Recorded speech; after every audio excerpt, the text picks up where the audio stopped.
Uh, Welcome back, everybody, to game number 2. N9 facing off against DK. You're watching the G1 League, and we are in group stage action. Day number 8. N9 had a match scheduled to play versus Orange 2 days ago. It was postponed. It is going to be rescheduled. That could be one of the most important matches in this group. But right now, if we take a quick look at the group standings, well, it's not the prettiest of pictures for N9. If they lose this match, they drop to 2-4, as they did lose game 1 in rather crushing fashion to DK. And at that point, they're tied up with Tongfu. They're tied up with Flash Esports. Either way, that's where we are in the groups. I'm LD, and joined today by Blitz, William Lee, the man himself, who... Dude, stop saying my full name. It's so weird. I like to make you feel uncomfortable. But how you doing, buddy? Pretty good. Pretty good. Getting more progressively freaked out by N9's logo. You know, I try to ignore it. I try not to pay attention to it. But you keep on drawing... Well, see, I have other things to look at, because I look at XSplit, check the stream chat to make sure the end game's working. But then you gotta pull me back in, and now I'm just really uncomfortable. It's okay, man. Just kind of let his sexual glare take you over. That's not even sexual. It's like predatory. It is. It's if predatory. you maximize it, he's giving you the dirty eyes, the business. It's predatory. It's just wrong, man. Here we are, though. I guess we talk about the game now. That's what we're supposed to do. Darkseer banned by DK, and N9, they started with the first pick Bounty Hunter last game, which, well, I don't know if that was the issue, but it certainly got shut down. It seems like DK had a pretty good game plan for dealing with that. Mm-hmm. Oh, Tina. Oh, man. I really want to see a really good Chinese player play TA again. Just because it's so scary how well they CS, how many kills they get. It's insane. You got to catch the clip from the World Tour where Ferrari was playing TA, right? Killed a broodmother with splash damage while she was in the Yeah. And that was with delay, too. That was with Ferrari having delay. Hits the broodmother 3 times in her webs when she's just running all over the place. A little bit of luck, perhaps, but just... He's really nice, too. Very quiet. A lot of the Chinese players are. Not Chuan, though. Chuan is definitely not quiet. Now, he's not technically from China, but at this point, he's sort of an honorary Chinese, I think. Mm-hmm. Alright, so here we go. Another band coming out. So let's see if Bulba's predictions go right? There's, he said Rubik, Bat Rider, TA, Bounty Hunter, and Darkseer. Those were his 5 best heroes. Well, Rubik's available, and that's a hero. It's odd. I feel like at least in G1, it's kind of been... It's not forgotten quite, but it doesn't seem like a high priority pick, and as I say that, DK banned it out. But I haven't seen as much of it in G1 as... There was a point where Rubik was like automatic first pick, first ban, and sometimes he slips through. I guess that has a lot to do with the changes to the way the bans work. Only 4 bans before the picks begin. How do you feel about that? I personally feel like it's making the games a lot more diverse and interesting, but I'm curious, since you're more of a, obviously you're a competitive player and I'm not, is it affecting the way that you draft a lot? Do you like the change? I love the change. I think it makes counter picking and stuff a lot more fun, and I think in general it opens up more heroes, because I think IceFrog did a good job of nerfing all the heroes that were incredibly imbalanced. I do think that some heroes are stronger than others, but it at least allows some heroes to shine that we previously haven't seen, and you don't get a stagnant metagame, which is the best part. Because some teams, you know, they warrant specific bans. Like against Navi, you should almost always ban Rubik for Dendi, right? Yeah. But that leaves in other options, so you might see heroes that you don't normally see, and I think that's really interesting, and it creates a more diverse metagame. Because to be honest, it was getting a little stagnant, where you saw the same 10 heroes being picked every game. It's absolutely true. Well, speaking of heroes that have been worthy of bans, Bat Rider, first pick by DK, Bounty Hunter the quick response, and the Queen of Pain, so I like this. They take away what was working so well for DK, not just in this series, but in past ones as well. They won't get their hands on that really powerful mid-solo, and it's a pretty versatile one. You can play it as your safe lane farmer. Some teams like to do that. Not really the best offlaner, but can handle it if necessary, but they already have their offlaner. That's the Bounty Hunter.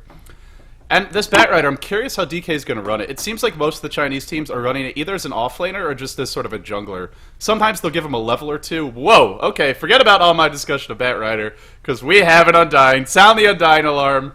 Here's the big bad zombie man. Vitamins! That's the Undying alarm, you know, that gummy vitamins thing he says? I actually haven't heard that line before, but Oh, he talks about gummy vitamins and how delicious they are. It's adorable. It's as cute as a zombie can possibly get. yeah, it's it's it's cute until he gets big, and then I guess he's even cute when he's big though, because he just looks like he's been inflated like a balloon a little bit. Dude, Undying's the cutest hero in Dota. I'm really curious how DK is going to run this. It looks like with the Shadow Shaman pick, it's probably a safe lane farmer since he's not really the strongest sort of offensive hero in the early stages, but this could even Batrider and Undying is not a bad tri-lane combo if they can get something like God, if they get a twin-headed dragon, it's honestly pretty disgusting. Although those heroes, if the lane doesn't go well, very level dependent in the mid game, so it can backfire, but yeah, what do you make of this pick? And obviously Undying screams aggression, screams early pushing, but I'm curious to see exactly how DK use it. Actually, I think it kind of goes against that. I feel like Undying is one of those heroes that you can use to counter pressure a lot. So when you go in, the Undying can drop the Tombstone, and then you can't really fight in it at all. And that's a lot of the reason why you see Na'Vi ban it a lot. Because Na'Vi likes to go for that really aggressive, let's dive in your face style, and Undying kind of stops you from doing that. And I think what DK noticed was that they had really aggressive divey heroes like Bounty Hunter and Queen of Pain, and so that they picked Undying so that they could counter-initiate with the pressure. And I really like that. So what you're Plus, Undying makes it a nightmare to fight at any point. Is that a Bane reference? Are we expected to see a Bane here as well? No, we won't see a Bane. But it's terrible to fight against Undying. And it's one of those things where... It is, and it's Batrider too. It's kind of the same thing with him, right? Yeah. So DK has a style where they can go counter-aggressive and just kind of play really passive-aggressively and let N9 go to them. And as long as the Undying doesn't get bursted down, which is near impossible if he gets any sort of farm, then he'll always get the Tombstone off and the fight should be won. I don't know. No, you put it that way. I don't know how N9 fights into it in a team fight. But what they do have is some great ganking power. So hopefully they can find the pickoffs, because come the mid game, well, you talked about the counter initiation, but you can also just push with Shadow Shaman. Once the Tombstone, the wards get dropped, there's really, not only is there no fighting into DK, but it's kind of hard to defend against that as well. They pick up a Venomancer. This is probably the best support to deal with Undying, because every time a ward attacks, that's a zombie dead. Oh, is it? I know Centaur counters him too, right? Yeah, with Return. And the other really good counter is Alchemist, because Poison Spray pretty much kills them instantly, I think, but he's got some other issues, and I'm a little sad we haven't seen a Burning Alchemist yet, but maybe someday. That would be pretty disgusting, but Undying with farm is pretty tanky as well, and neither team really has any hard carries, so I think that the DK likes the way that this is going right now, because it's going to take forever for N9 to actually kill that Tombstone. They don't have physical damage aside from Janata, and Janata. How is Bounty Hunter going to walk up into that? Actually, that doesn't work on... Does that even work on the Tombstone? No, I don't think it does. It doesn't work on buildings, so why should it work on that? Yeah, it's not looking good when you put it that way. They can't get Templar Assassin, of course, that's banned. There's not many heroes that can burst it down in the early to mid game anyway, but TA is probably the best one out of what would be available because of Refraction, and she's banned, so... What to do now? I guess just find a split push, kind of avoid those. Profits in the pool. Maybe they think about that, but that gives them another hero who's not really going to clash that well head-to-head. Yep.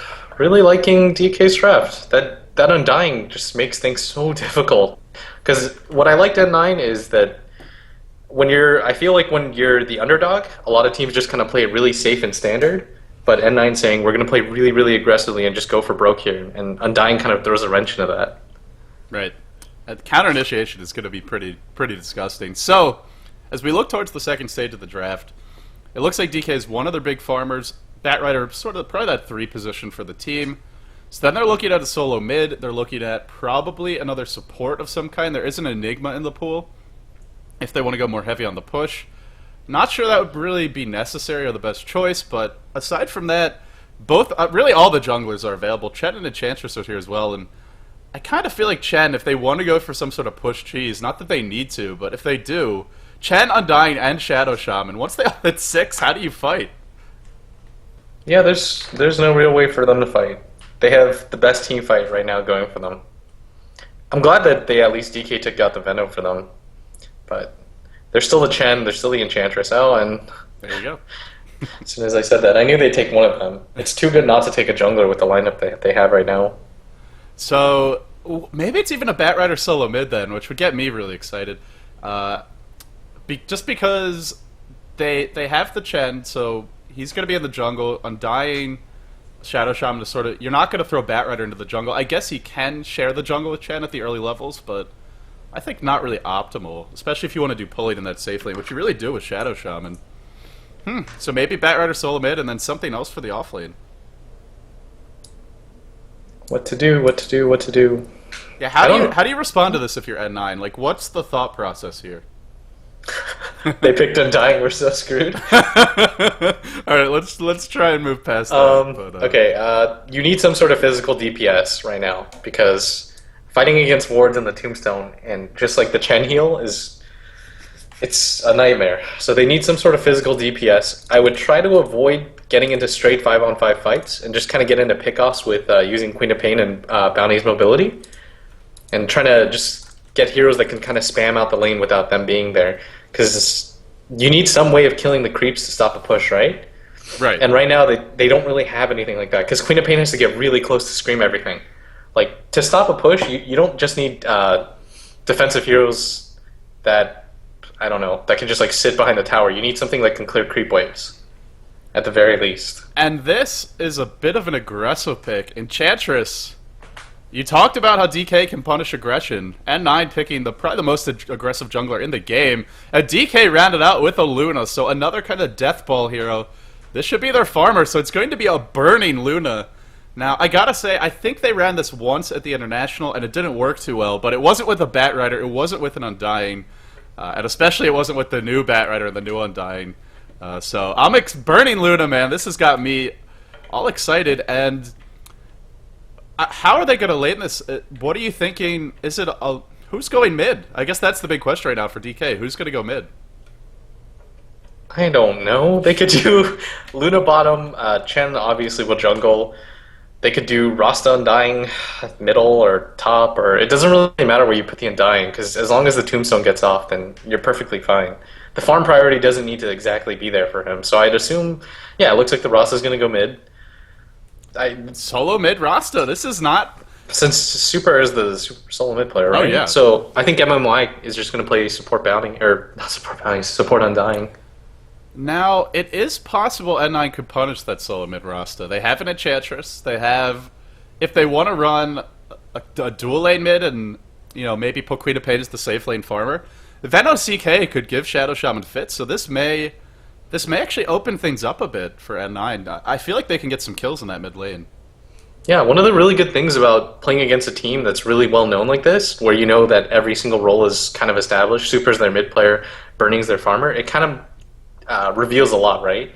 Right. Because you tipped your hand off as to where all the lanes are going to be, and that's really one of the big things about Dota, trying to predict where all the lanes are so you're at least winning two. And they should be able to do that as long as N9 play their hand right.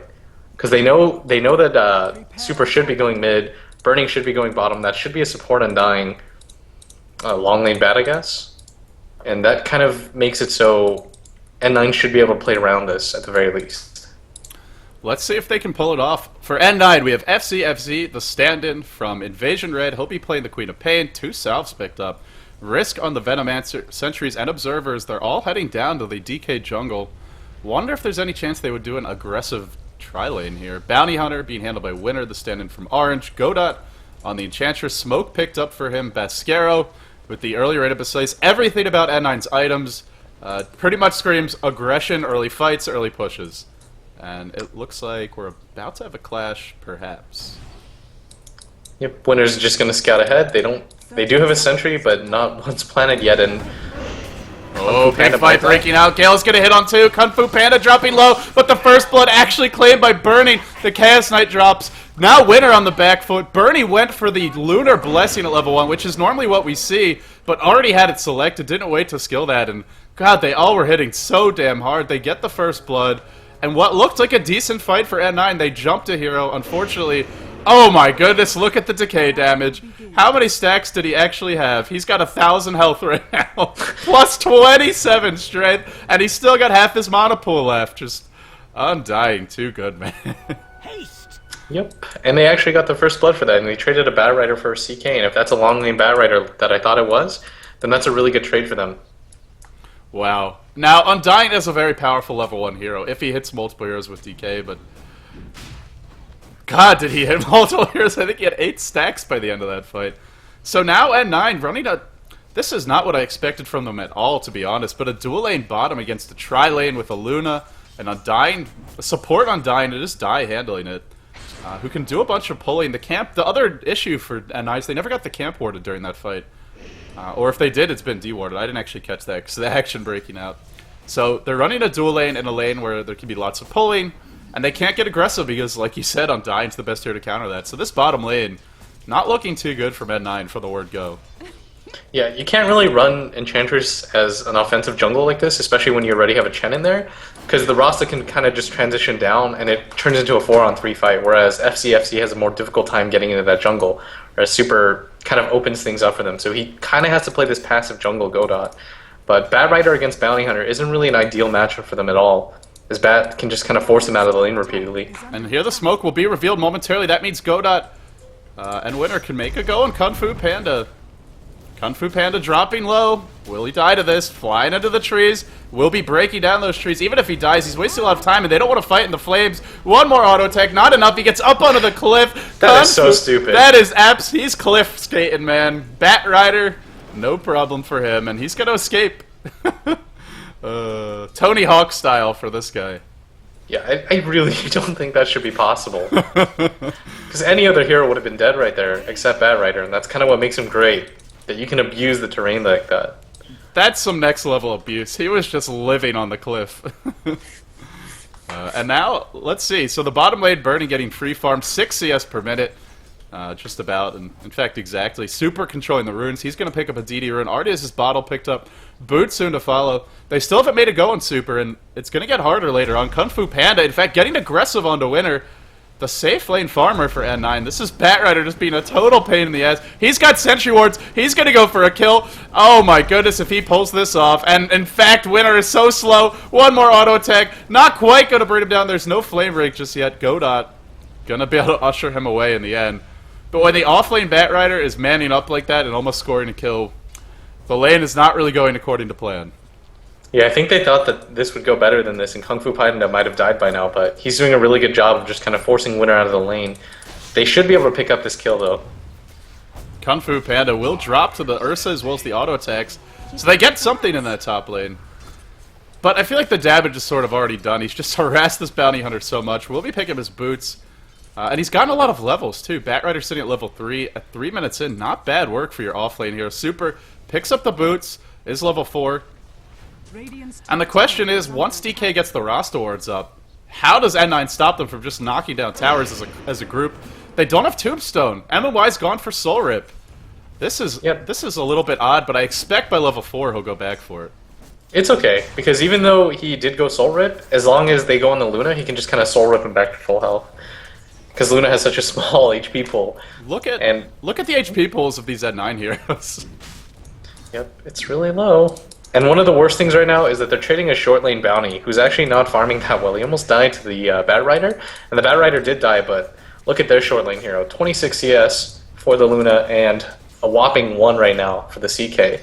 So the difference in the short lane farm is kind of ridiculous. And even Super's winning mid. Shadow Shaman just really out-farming FC. That's what is that, double the CS, and he's controlling the runes. He's going to pick up a haste.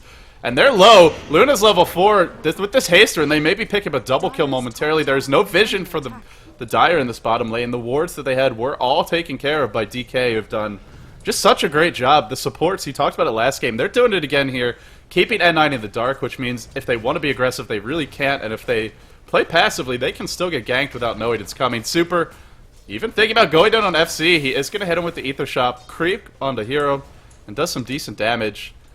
Wards are up now. Maybe he's going to go for the tower. Maybe he's going to have a TP scroll ready to counter gank. Nothing yet, but would like to see that picked up soon. And for the moment, Godot's just... He got the 1 kill top, but that's it. And Bat Rider's up to level 5 now. Yep. All you kind of really need right now on Bat Rider is one major item, which is the Blink Dagger for the initiation. And you just kind of need levels right now, which he's getting pretty much for free. He's level 5. Winner's also level 5, so he's not doing that bad. Winner's actually not picking up that much farm. He's actually losing in farm right now to the Bad Rider. So overall, every single lane being lost right now for N9 in terms of farm. I guess the one nice thing is they have an early track. So he's not farming, but they do have track to work with. The question is, can they find kills? Super is almost impossible to kill with the Haster, and that's going to be up for a little bit longer. Once he hits 6, which he just did, he just needs to go around the map and try to make things happen. They have really aggressive heroes. They kind of need to play into this and try to get really abusive with what they have. Well, the clock is ticking because the death ball is going to come soon. Burning surprisingly under-leveled. He's only 4, and this really goes back to Die, just being in the lane constantly, spamming that decay to keep N9 back. I guess that's the one thing that's going well. Sure, they're not getting kills in that bottom lane, but at the very least they're keeping Burning and Die a little bit under-leveled. Mostly just Burning, who, if he was just farming the lane solo, would have Eclipse at this point.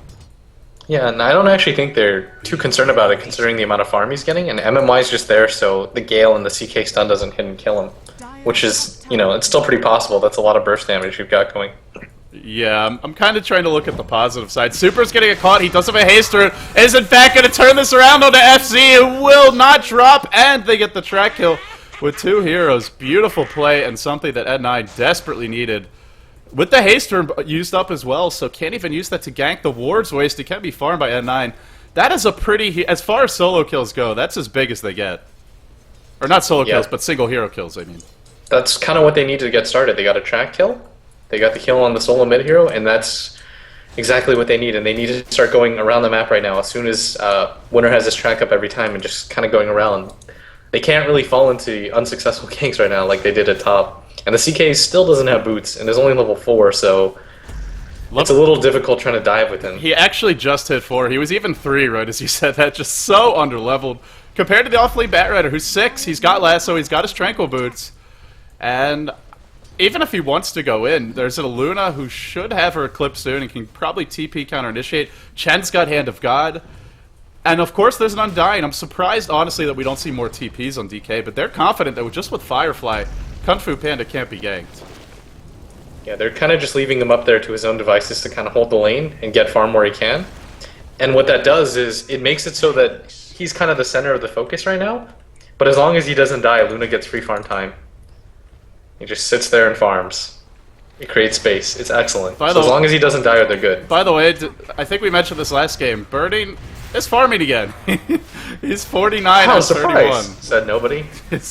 Right, but it's normally something, if you want to try and beat DK, what you generally would like to do, at least in the past, was shut down Burning, because if you don't, it normally comes back to bite you. But the new DK, it seems like everyone's pulling their own weight more than with the previous roster. The supports are just doing such a great job of keeping him in free farm and keeping all the pressure off him. Super dominating that middle lane. Even the off lane play has been fantastic. Kung Fu Panda with the Tidehunter last game. Now with the Bat Rider again. Farming, keeping the lanes under control, and here comes that push. Every time the wards are up now, I expect to see DK just knocking down a tower. And in fact, they get 2. And one thing we haven't got to talk about, well, Burning's gone for a Midas, so speaking of farm, he's really going to have it. But Luna is a great pushing carry with the Glaives. Or with the Lunar Blessing and the Glaives. You kind of have to keep tabs on her because if they get into a fight, which DK can actually win now with Chen Creeps, Firefly, wards, and a Tombstone, she can just continuously push in the meanwhile. And they just opened up a lot of space for that Bat Rider, taking those 2 towers top, and they haven't lost any sort of towers left. So DK can just kind of get responses off really quickly. I actually made the mistake of opening the gold graph right now. I recommend you don't do it.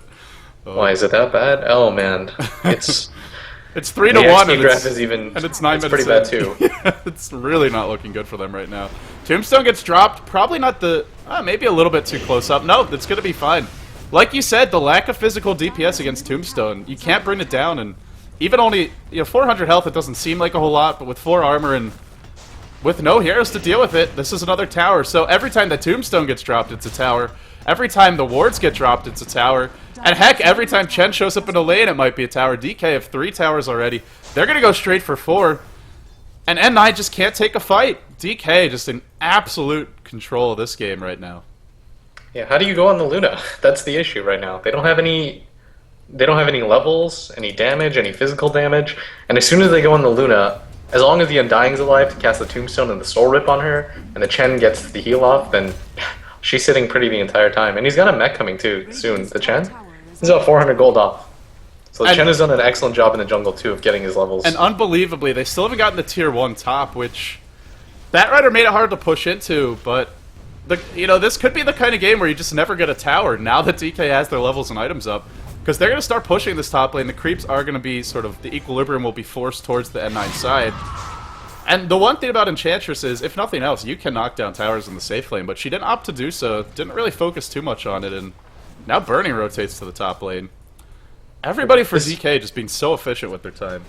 Yeah, this is one of those damned if you do, damned if you don't fights, because DK knows that they're so much stronger than them right now in terms of heroes, levels, and items, so they're just going to go lane to lane, tower to tower, right? And N9 can't really afford for that to happen because you secede too much map control in general. But if they do get into a fight, how do they even begin to approach it? None of them have levels, none of them have farm. So right now they're just kind of getting like pushed tower to tower, and what do? I guess the best thing for them to do would be to push another tower before any of this happens, so they at least get something out of it. But right now, they haven't taken a tower in return for anything. I want to point out there's a lane war top, but Super has his Blink Dagger and a Haste Rune, and Batrider's got money for his own Blink. It hasn't bought it yet, is going to buy it right now. Tornado spotting out too. DK being ushered back, but with this Haste Rune, with the double Blink, they want to strike while the iron is hot, and oh, it's going to be... N9 is squishy. This is a weakness of their lineup, is low HP heroes against a lot of burst damage, against double Blink initiation. Even their solo mid in the Queen of Pain, only sitting on 950 after the point booster. Chaos Knight, only 830 health, and this is a Chaos Knight. He's normally tanky. I feel like we might be about to see an N9 team wipe if they're not extremely careful. And if they're giving up the towers, you said get something else in return, but without the Enchantress, they don't push that fast. And so far, it's only Queen of Pain split pushing mid. Yeah, this is kind of what the Queen of Pain needs to do too. There's no way in hell that they're going to take the fight there. Maybe with a T2, they'll be in a little bit better off of position, and as I said, godz going to go mid now, and they're going to try to get something out of this. And this is really all they can do, but they are going to catch winner here. Oh, that's a dead winner. Look at the burst damage. 2-3 nukes, and he's dead. Plus they get the tower. Now the tombstone. Honestly felt that was premature. Didn't need to drop the tombstone there, but hey, it'll be back up fairly soon. In 40 seconds, and for DK, it's like you can throw a casual Ravage in if you have a Tide and just get a solo kill and keep on pushing. That's how strong their team is. I guess they don't really need everything to push. And they know it, so they're going to drop the wards now. One big ability per tower is their sort of game plan. And look at N9, they're just seceding. This is going to be 5 towers down in 13 minutes. But I mean, how do you even begin to fight this? Your CK got no farm. You know, they kind of misread the situation. Batrider out-farmed the Bounty Hunter even, so they didn't actually get any sort of good trade in the lanes. And the Queen of Pain lost to the Rasta. Oh, it feels so hard right now to find a way for N9 to pull themselves back into this game. Even if you go late game, Luna out-carries these heroes, especially when she's got this kind of a farm lead. In theory, a really farm CK can deal with her, but he's not really farm. He's got boots and 1,700 gold and a Rin of Basilius. Whereas Burning, I don't even want to know what's on the courier for him right now. Nothing, but he's got 2,900 gold, Midas treads, and he's level 8, and it's that death ball with the mech up on the Chen. Tombstone dropped again. He's not even worried about where he drops. He just puts in front of the tower. Blink in from Super, Hex on the wrist, now the Shackle to follow.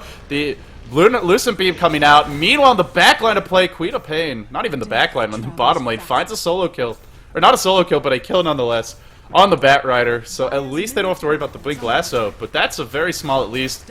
The last outer tower is going to fall for N9 at 14 minutes. And maybe just go straight into the base right now. Do you even have to wait? They might if they're really careful, but I don't think they necessarily have to. Tombstone's going to come up soon as well, and as are Rasta wards. So they don't actually have any tier 1s left except the top one, and that's not being pressured at all. So they don't actually have to worry. So if they are going to go and push in, now is the best time to do it. This is systematic. This is just brutal to watch for DK. And I'm wondering why Burning's not spending his gold. Anything right now would help fuel that push, but we'll see what he wants to go for. Maybe just going to buy a completed BKB and be immortal in these fights. Impetus won't affect him. They don't have any sort of stun to go through it. I guess you have track if you cast it after the BKB, but that's small fry compared to what he's able to do. Wards are up. Tombstone's up. The one good thing that N9 does have going for them, though, is if Winter can catch a good fight and get a few tracks off, they can kind of get back into this game. It's not ideal because they'd have to do it about, I think, twice. They'd have to team wipe with losing 1 or 2 heroes with track on. But if they can't accomplish that, if DK does get a little over-aggressive here... Oh, blink in for Batrider, catches out the Queen of Pain, now the Eclipse to follow. Fortunately, it's only a level 1 Eclipse, so that's probably 3-4 heroes dead. Now Basquero just being locked down by the Napalm, brought down by the Hex. Not going to drop just yet. They're fighting with the Tombstone, they're fighting with the wards, and this makes it so hard for N9 to jump in. Chen has not used the mech yet, did pop the Hand of God there, so they still have a little bit of sustainability to this push. Now Enchantress dropping low, just trying to deal with the damn zombies. Tombstone is finally gone, but the damage is done. The tier 3 has fallen, and N9 looking to lose Rax, and unfortunately, just can't jump in. FC walks in just to try and throw out a Scream of Pain and almost dies for his trouble. The mini stun from Lucent Beam. There wasn't a shackle there, or that would have been a kill. Rax claim by DK at 16 minutes. Just clinical, absolutely surgical with this game plan. And with their execution, this is 2 games in a row now where N9 just got completely outlaned and out-executed. Yep, you can't really lose 3 lanes, and that's kind of what happened. Well, they didn't actually lose the top one. The top one kind of broke even, but if you're going to trade that much Luna farm for that kind of bounty hunter farm, it's just not efficient at all. And, you know, it's one of those things where N9, I think they had a good idea of what was going to happen and what they hoped to happen, and it just kind of didn't work out for them here. Just absolutely brutal. Now they jump on the Kung Fu Panda, who might even get away with this TP. He will not. Dies to the last auto attack, but that was damn close. If he lives there, I feel like that's just the most demoralizing possible thing that could ever happen to your team, is blow your Queen of Pain ult for a solo kill and don't even find it. Fortunately, they do. FCFC getting close to, fairly close to an Aghanims. I assume that's what he's rushing here. Will help them to some extent to slow down the push. But DK don't have to win now. They can go back and farm if they want to. Wait, what did Burning buy? A completed Manta style. No big deal. Oh, just casual Manta. Yeah, just a 5,000 plus gold item. Just throw it in there. It's actually pretty expensive now with the increased recipe cost. It must be nice when you can just afford cash. Is he going to get it in time? Yeah, he does. So now they're going to go top. And this is just DK recognizing the kind of lead they have and going lane to lane and not really worrying about anything because they know that N9 can't really fight them. I'm just really impressed by how when they have this kind of a lead, they're just ending the game. They're not giving N9 any chance to catch up. You know, they're not quite ending the game, but they are starting to push this top lane, and you got to figure the rest of the team's going to be joining them fairly soon. Even if they're not ending it, they're definitely controlling the map. They're farming their own jungle, they're pressuring the top lane, and N9 just desperately poor. I mean, look how defensive the wards are. Even for losing your outer towers, these are super defensive. They're afraid of that early gem. They don't even feel like they can get a damn hill ward up, so they blow 2 instead, just near this area. This one ward towards the in between the tier 2 and tier 2 top and tier 2 mid basically only sees right outside your base. Yes, and they should be able to just push into this. They have the Manta up. The mid lane is going to get pushed shortly with that Siege Wagon coming in. They can just kind of chill here. They have 2 creeps with them as well that can form skeletons. The best creep in the world. They've got Tornado Season coming in. Hurricane Sandy up at top. This should be enough. Hurricane DK, more like it. Queen of Pain jumps in on the back lines. They do get the backstab up. Couple heroes dropping. Basquero next in line, though, and fight into N9. Fight into DK, you will pay. 2 heroes dead, 2 buybacks immediately. The Tombstone might drop. That is a pretty big win. Soul Rip was on cooldown, so not able to heal that back up. And the tower taking some damage. FC trying to deal with these wards. DK forced back for the moment at the cost of 2 buybacks. Batrider to respawn in 15 seconds.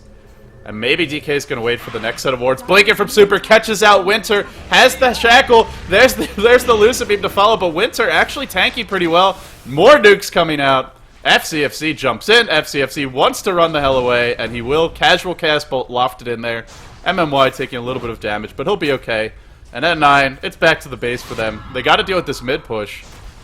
One more round of Tombstone wards, and there aren't 2 buybacks to go on the Chaos Knight on the Enchantress. It's still going to be really hard to defend this push. That was actually a really smart fight, though, that N9 did. They went around, and they kind of forced it away from the Tombstone and the Rasta wards. It didn't go perfectly for them, but they were able to pick off the bat, and that's kind of what they need to do, kind of engage around, not around those structures.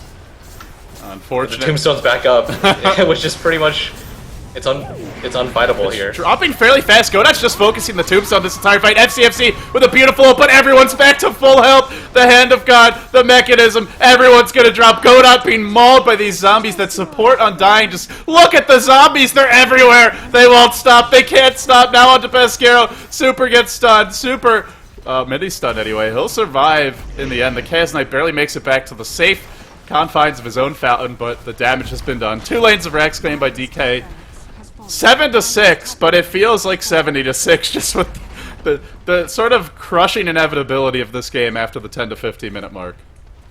Yep, and the reason that the kill score is so low is just that DK had such an advantage early that it was difficult for N9 to engage them at all. So N9 did have good engagements, but after the fact that they lost all their towers, but I can't really blame them, because how do you engage a team like that? So with this one, do you think it pretty much just came down to the draft, or more just the lanes and how they were selected? No, I think it came down to the draft. I can't understate that Undying pick. They had a really, really aggressive lineup, but how do you get aggressive against a hero like Undying? You get pretty much a free mech on one hero, a spell that gives you HP, and another one that pretty much makes it impossible to fight around. Yeah, and the best part is he doesn't really need that much farm. The levels are the main thing, and he's in the safe lane as a support. He's going to get some levels. Yikes. The only thing I thought maybe they could have done was just try and get, run a dual lane mid, at least shut down Super. But they didn't even opt for that. In fact, he was basically unchecked, and FCFC jumps in, just trying to get a few more kills. He's dead, burning on a mega kill. Pops the Manchester yet again. In comes FCFC one more time, but this time the Eclipse is there. Everyone's going to die to this burning. Not going to get that last kill, but a double kill for him, the throne to fall. And DK with a clean and brutal 2-0 sweep of this series.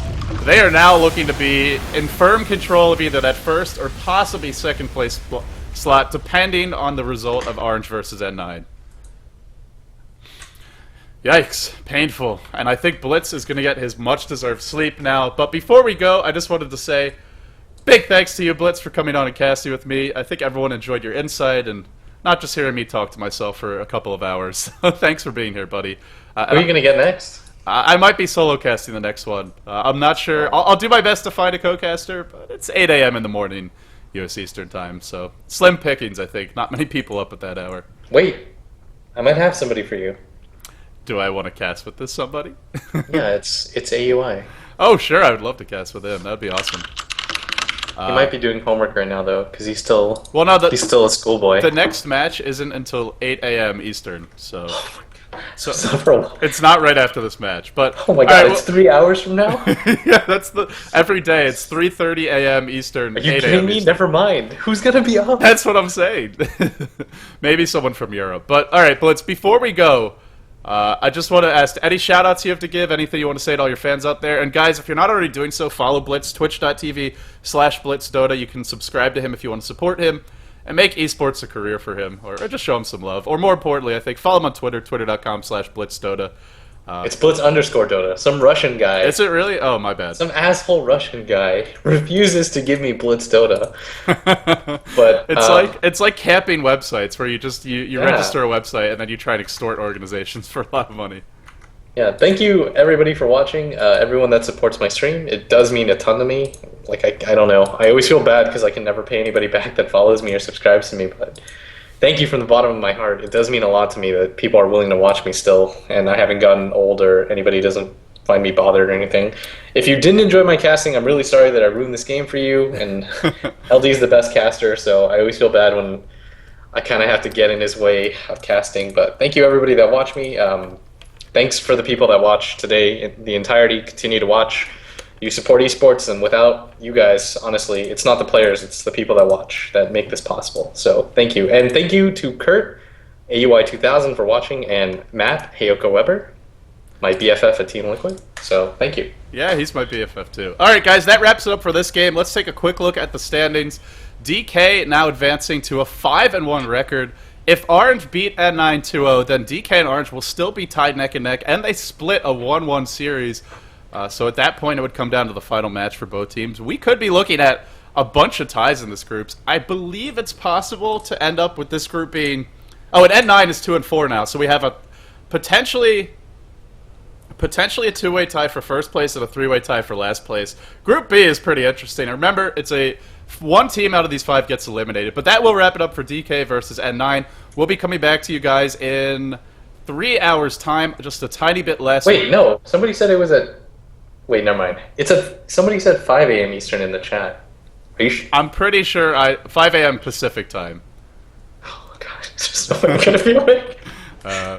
I'm pretty sure I know the schedule at this point. The organizer would have told me if it's different. But yeah, so we'll be back at 8 a.m. Eastern, 5 a.m. Pacific, or if you're in Asia, which I think more people from the stream are, 8 p.m. SGT. Blitz, thanks again for coming on. IG versus FTFC coming your way in 3 hours' time. We'll see you then, guys.